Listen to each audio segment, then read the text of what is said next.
Welcome everybody to another episode of Command Combat Battle Reports. Today we bring you Battles of Westeros, which is the tactical board game for the battles in Game of Thrones. Today we have House Baratheon on the left and House Lannister on the right.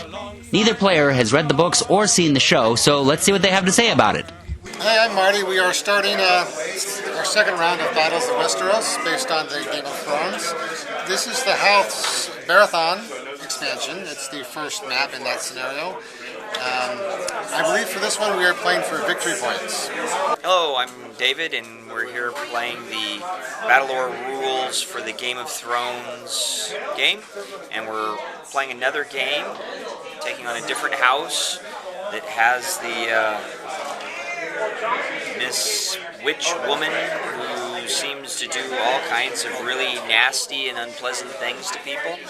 And so I'm going to be trying to figure out how to make use of her nastiness to defeat the opponent, I hope. House Baratheon has a little of everything. On the left flank they have cavalry led by Robert Baratheon. In the center they have light infantry which can hide. And on the right flank you have cultists led by the Red Witch. And the Lannister side is just a horde of heavy cavalry and infantry with some archers in there, and they're just all mixed together, led by Tywin and Adam Lannister. So Robert Baratheon will start us off here. He will cross his cavalry eventually across that river at the ford. Now the object is to get those objectives there in the center, as you can see. They're going to start moving their infantry forward and capture one of them. And some more of it. Now remember that they are stealthy, so they might not be seen right away. Lannister is going to move forward some heavy infantry.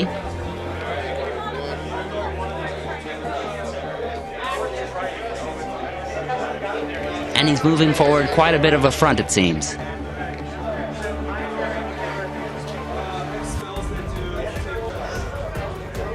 Baratheon moves forward some infantry and some cavalry by the other ford.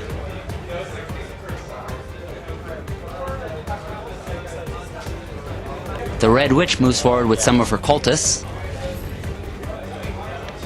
Lannister moves some infantry around the flank.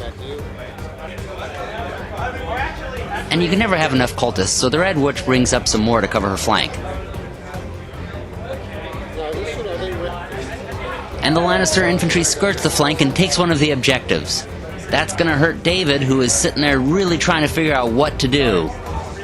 Seems to me that it's time for a red wedding. It's a nice day for a red wedding. It's a nice day to kill some folks. And it looks like he's going to do it with his cavalry. And he attacks and kills some infantry. And then his infantry comes out of hiding and kills some of the archers on the hill. And the cultists kill some of the infantry on the flank. Hoping to get a retreat on that one. Oh, that's right. Lannister fights back and pushes back the cavalry. And kills some of that infantry that came out of hiding. And some of the cultists as well. So it's just back and forth at this particular point. Ooh! But they take out an entire unit of the cultists. That is going to hurt the Red Witch. And so Dave's going to have to figure out some way to come back. And he does through the Red Witch. She psychically channels her lover Robert, taking his ability to rally troops so that her cultists and infantry can attack again. And they take out the archers on the hill. There's a lot of slaughter. It's like Black Friday out there. PS4, Xbox One! Alright, so after that little coup, this is the battlefield at the end of turn 1. Both sides have clashed in the middle, but it seems as though House Baratheon has the advantage on both flanks. Plus, that witch is going to be really something to deal with. Lannister pushes forward some of that really heavy infantry.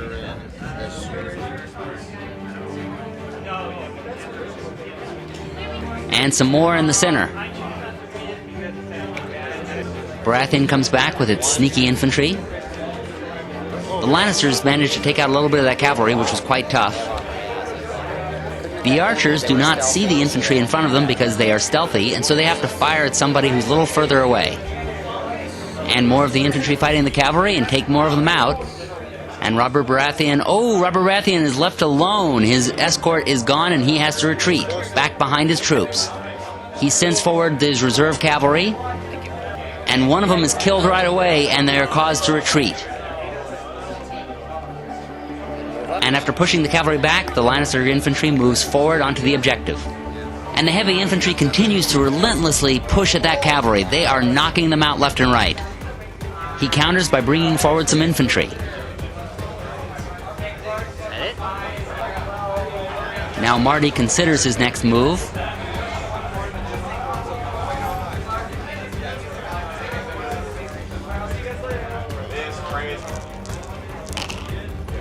He attacks and manages to kill the infantry that just came forward. The cultists now move around the flank, and just in time too, because the infantry on the hill is getting killed off and being made to retreat. Dave pushes forward with more of his infantry.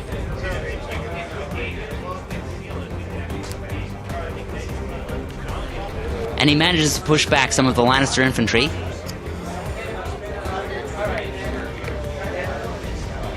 Oh, and he gets a hit. He needed that double hit to take any of them out. And he takes out 2 archers as well. He's really pushing back hard. And Lannister infantry is forced to retreat.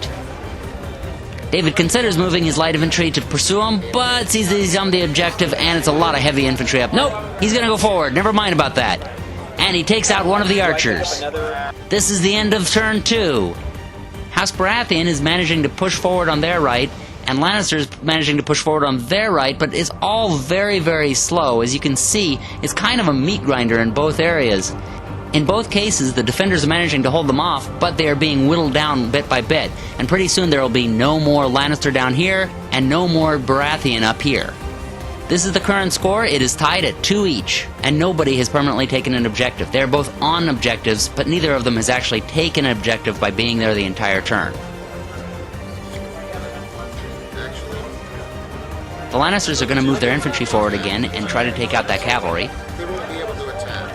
The cultists move up to envelop the hill of the archers. The Lannister cavalry comes up to meet the Baratheon cavalry.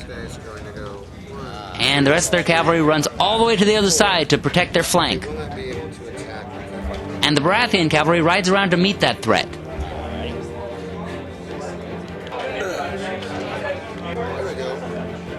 And a fierce attack manages to take out the rest of that light infantry. Adam Lannister manages to take out a little bit more of that cavalry, and the Red Witch sends more of her cultists up to fight against the infantry, or maybe give them pamphlets or literature or something like that. And the Lannisters manage to push back that cavalry way over there on the right flank. The Baratheon left flank is almost completely exposed now as the Lannister infantry follows up. And a counterattack takes out a little bit of that infantry.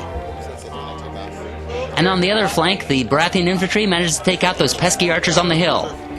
As a reward, the Red Witch casts a spell to cure those men. Oh, you would have gotten so many more. No, I would have gotten. The Lannisters on the left flank that had broken through are now made to pull back. And here's the battlefield at the end of turn 3. It looks like House Baratheon is managing to slowly but surely push forward on the bottom there, and Lannister cannot quite make the breakthrough they need on the top area. But it is a real meat grinder right there in the center, and pretty much everywhere. A lot of people are losing a lot of troops. Morale has meanwhile gone a little bit against Baratheon, and the casualties are even, although Lannister has taken one objective by this point. Baratheon pushes forward the cavalry on the right flank. Lannister pushes up the center. Baratheon pulls back on the left flank, giving the Lannisters that area, and they consolidate their cavalry back into the back. It's a wise move so they don't lose another unit. Lannister takes advantage of the extra area and pushes forward.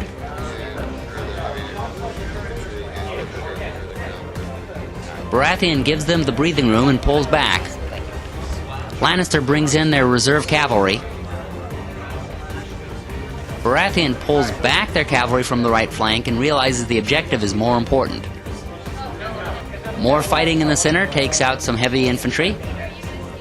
Lannister comes forward with their cavalry. Baratheon strikes back at them and takes out one of the cavalry. And causes it to retreat. Baratheon follows up and destroys it completely. That is a major upset. Lannister tries the same thing on the other flank, this time led personally by Adam Lannister, diving deep into the rear of the enemy. The Baratheon cavalry manages to scoot away on time. Lannister strikes at cultists in the center, and oh my god, look at all those hits! They managed to take out an entire full unit of cultists in one single hit. That is really going to hurt the Baratheons. That's not right. But will it be enough? The Baratheons have gotten a lead on the Lannisters, so their only hope is to kill off Robert Baratheon. Yes, it is a final duel between Adam Lannister and Robert Baratheon. Is it enough? It looks like it is. Because that was... Must be free reds. Oh, but the gauntlet does not count in hits against Robert Baratheon, and they needed all three to be red hits, just one shy of actually getting a kill. And so Robert Baratheon just barely survives. Baratheon managed to get 6 points with 4 unit kills and 2 objectives, while Lannister only got 5 points with 4 kills and 1 objective. So victory goes to House Baratheon. Let's hear what the players have to say. Well, once again, got my butt slightly whooped. Came down to the dice roll at the very end. If I hadn't made a slight mistake, it probably would have ended in a tie. The scenario was much better balanced than I thought it would be. It's the first scenario of the House Baratheon expansion. House Baratheon appears overpowered, but he really isn't if you play the opposing Lannister character properly. So. Well, managed to squeak out a victory there. It was very different with the special rules for the special character, the witch woman, together with the king, what's his name, Stannis Baratheon. They are a really powerful combination, and I was starting to figure out how to get them to work together, and I was able to hold them off, and yay for our team. So that'll do it for us here at Friday Night Dice. From all of us at Command Combat Battle Reports, happy gaming, everybody.